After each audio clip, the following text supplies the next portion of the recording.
The mayor come to me two or three times, called me about the fire district. He's hasn't gotten any responses from his own attorney. And first thing he said, they had a man named Mark Butler try to construct a fire district for the town, village to town, a while back. It didn't go. He's turned back to him, I guess. John, Carl can probably tell you more about it than I can.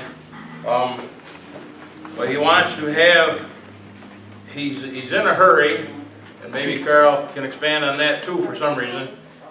I don't understand the pluses and the minuses of this. I'm not going to pretend that I do, but I know that there's a time frame.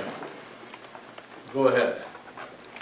Well, one of the problems I presume they're having is they would like to form the districts so that we can get and see if everybody wants to form the districts, because if you can fit it into the right time frame, you can have the referendum at the same time to say whether or not people want it in each of the towns during the general election. I'm not sure that that's going to happen.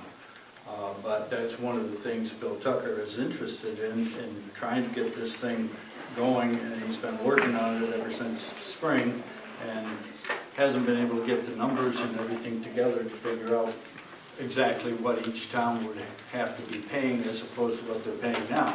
Our budget sessions are coming up fairly quickly. This is August.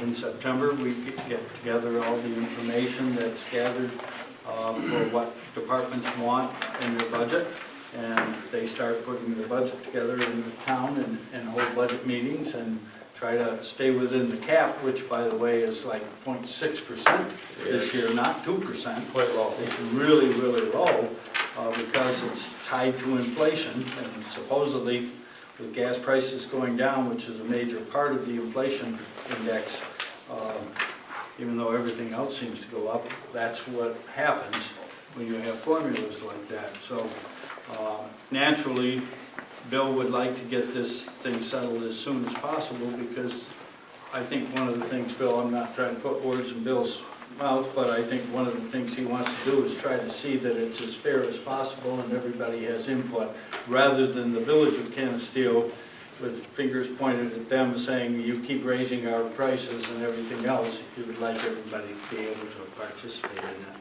So that's why he's anxious.